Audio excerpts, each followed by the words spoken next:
বন্ধুরা আজকে তোমাদের সাথে শেয়ার করব হচ্ছে চিংড়ি মাছ দিয়ে এই যে গাছের কুমড়ো শাক। তো চলো কুমড়ো শাকটা সুন্দর করে ধুয়ে নিয়ে আসছি। তো চলে এসেছি কুমড়ো শাক বানানোর জন্য। চিংড়ি মাছ, কাঁচা লঙ্কা, আলু আর বেগুন আর এই যে শাক ধুয়ে নিয়েছি। চলো কড়াই বসিয়ে দিয়েছি, পরিমাণ মতো তেল দিয়ে দেবো।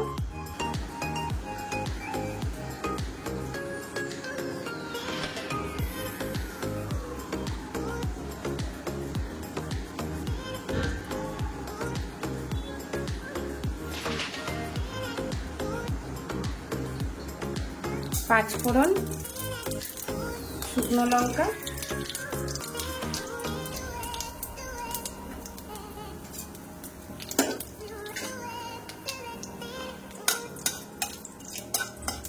পাঁচ ফোড়নে সবসময় মেথিটা দেখবে একটু যেন ভাজা ভাজা হয়, ঠিক আছে? মেথির যে ফ্লেভারটা একটু ভাজা ভাজা না হলে বেরায় না। হ্যাঁ, আজকে এটা রান্নার টিপসে দিয়ে দিলাম তোমাদেরকে, যে এই যে পাঁচ ফোড়নের মেথিটা দেখবে একটু যেন লাল লাল হয়, তবে পাঁচ ফোড়নের গন্ধটা খুব সুন্দর হবে রান্নাতে। তো এবার দিয়ে দেবো আলু, বেগুন,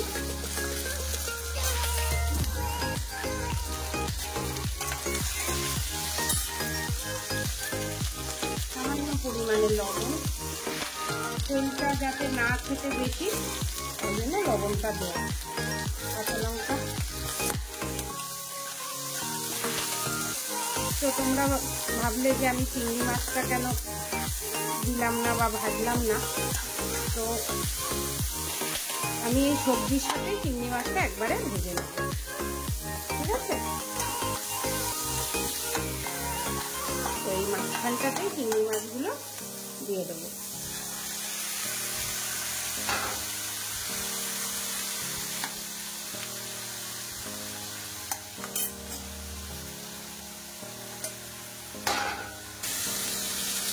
সামান্য পরিমাণে কাঁচা লঙ্কা বাটা, হলুদ, এরকম চিংড়ি মাছ আবার লেগেও যায়। তো এবার ডাঁটাগুলো দিয়ে দেবো।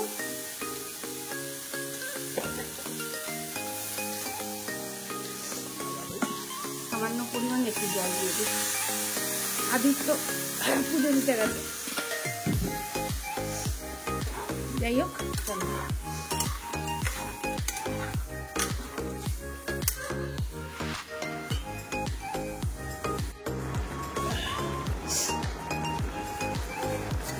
এবার ওপর থেকে দিয়ে দেবো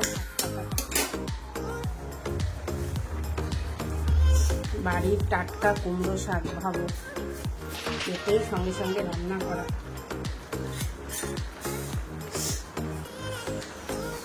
বিনা সারে।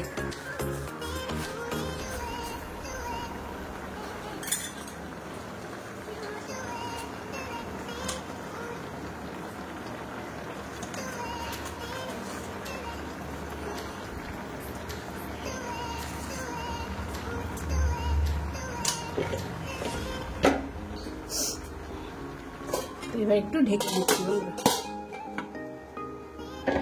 চলো 2-3 মিনিট ঢেকে দিলে একটু মজে যাবে, তারপরে আসছি।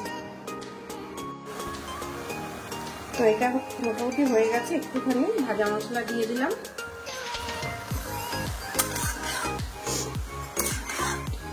যা সুন্দর গন্ধ বেরাচ্ছে না বন্ধুরা, কি বলবো। তো ভাজা মশলা যেহেতু ভাজা করা আছে, তার জন্য বেশি আর ভাজা করবো না। এরপরে একটুখানি জল দেবো, যাতে ডাঁটাটা আর একটুখানি সেদ্ধ হয়ে যায়, ঠিক আছে? তো এরপরে আর একটু জল দিয়ে দিচ্ছি, যাতে ডাঁটাগুলো সেদ্ধ হয়ে যায়, ঠিক আছে? ডাঁটাটা, মাছটা সেদ্ধ হয়ে যায়। পরিমাণ মতো জল দিয়ে দিলাম।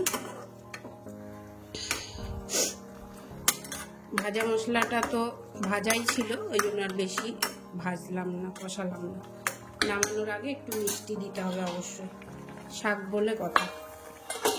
চলো, তো বন্ধুরা এই যে আমার ক্যামেরাম্যান এসে গেছে, আর কোনো অসুবিধা নেই। তো এই যে দেখো, আর ক্যামেরা নড়বেও না, আর কিছু হবেও না, একদম পারফেক্ট তোমাদেরকে দেখাতে পারবো। চিংড়ি মাছের কুমড়ো শাক দিয়ে চিংড়ি মাছ, ঠিক আছে? আদিত্য, কেমন গন্ধ বেরাচ্ছে বাবা? ভালো বেরাচ্ছে। ও, কত দিন ধরে জানো বন্ধুরা, কত দিন ধরে ভেবেছি যে বাড়িতে কুমড়ো শাকটা দিয়ে একটুখানি চিংড়ি মাছ দিয়ে তোমাদেরকে রান্না করে দেখাবো। তো পুরো মাছটা তো নিরামিষ খেলাম, তো ওই জন্য আর দেখাতে পারিনি। আজকে ছুটে চলে গেছি ওই জন্য। চলো, আর আজকে আর একটুখানি হবে, না আর 2-3 মিনিট হবে, তারপর একটু চিনি দিয়ে নামিয়ে দেবো।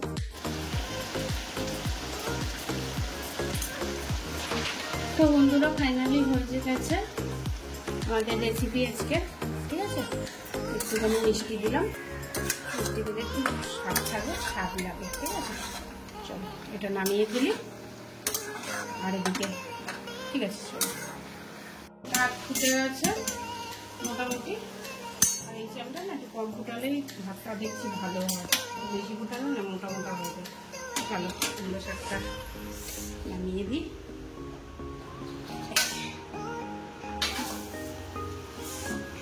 চিংড়ি মাছ দিয়ে কুমড়ো শাক কেমন হয়েছে অবশ্যই কমেন্ট করে জানাবে। আর পারলে চ্যানেলটাকে সাবস্ক্রাইব করবে।